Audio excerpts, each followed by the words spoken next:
Assalamualaikum warahmatullahi wabarakatuh. Perkenalkan, saya Aulia Nazwa Panjaitan. Saya akan menjelaskan materi tentang hakikat bahasa. Nah, jadi apa sih hakikat bahasa itu? Sebelum masuk ke materi hakikat bahasa, kita akan mengetahui 4 poin penting. Yang pertama itu ada pengertian bahasa, yang kedua ada sifat bahasa, yang ketiga ada bentuk bahasa, dan keempat ada kedudukan bahasa. Yang pertama itu adalah pengertian bahasa.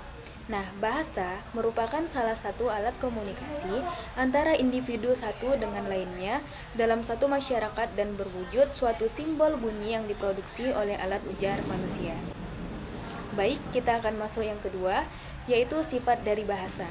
Berikut adalah beberapa sifat utama bahasa. Nah, yang pertama itu ada universal atau kata jenis sifat yang umum berlaku untuk semua orang. Nah, jadi universal ini untuk semua orang ya. Nah, yang kedua itu ada sistematis, adalah sifat kata yang teratur atau terorganisir. Nah, jadi sifat kata ini yang teratur dia.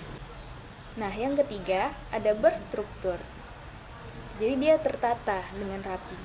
Yang keempat ada dinamis, adalah kata sifat merujuk pada kemampuan bahasa untuk terus berubah dan beradaptasi seiring waktu.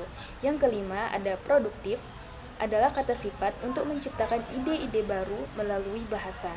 Yang keenam ada komunikatif. Nah, kita masuk poin yang ketiga, ada bentuk bahasa.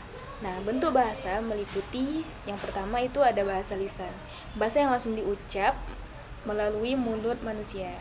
Nah, ini yang saya lakukan ya.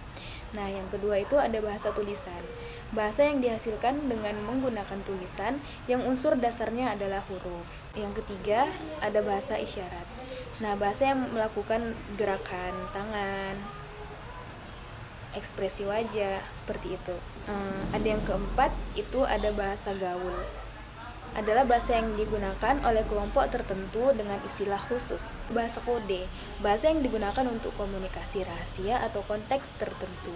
Nah, yang keenam itu ada bahasa formal dan informal. Nah, kita masuk poin yang keempat, yaitu kedudukan bahasa. Apa sih kedudukan bahasa itu? Nah, kedudukan bahasa dapat dilihat dari berbagai perspektif, termasuk fungsinya dalam masyarakat dan perannya dalam komunikasi. Berikut adalah aspek penting mengenai kedudukan bahasa. Nah, itu ada bahasa nasional. Bahasa nasional adalah bahasa yang memiliki hubungan antara suatu bangsa, baik secara de facto ataupun de jure.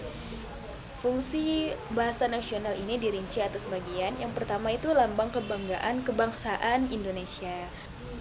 Itu yang terutama ya. Bahasa negara adalah bahasa yang diakui secara hukum sebagai bahasa yang digunakan dalam suatu negara. Fungsi bahasa negara ini dirinci atas bagian. Yang pertama itu sebagai bahasa resmi kenegaraan. Sekian dari video tugas saya. Saya akhiri dengan wassalamualaikum warahmatullahi wabarakatuh.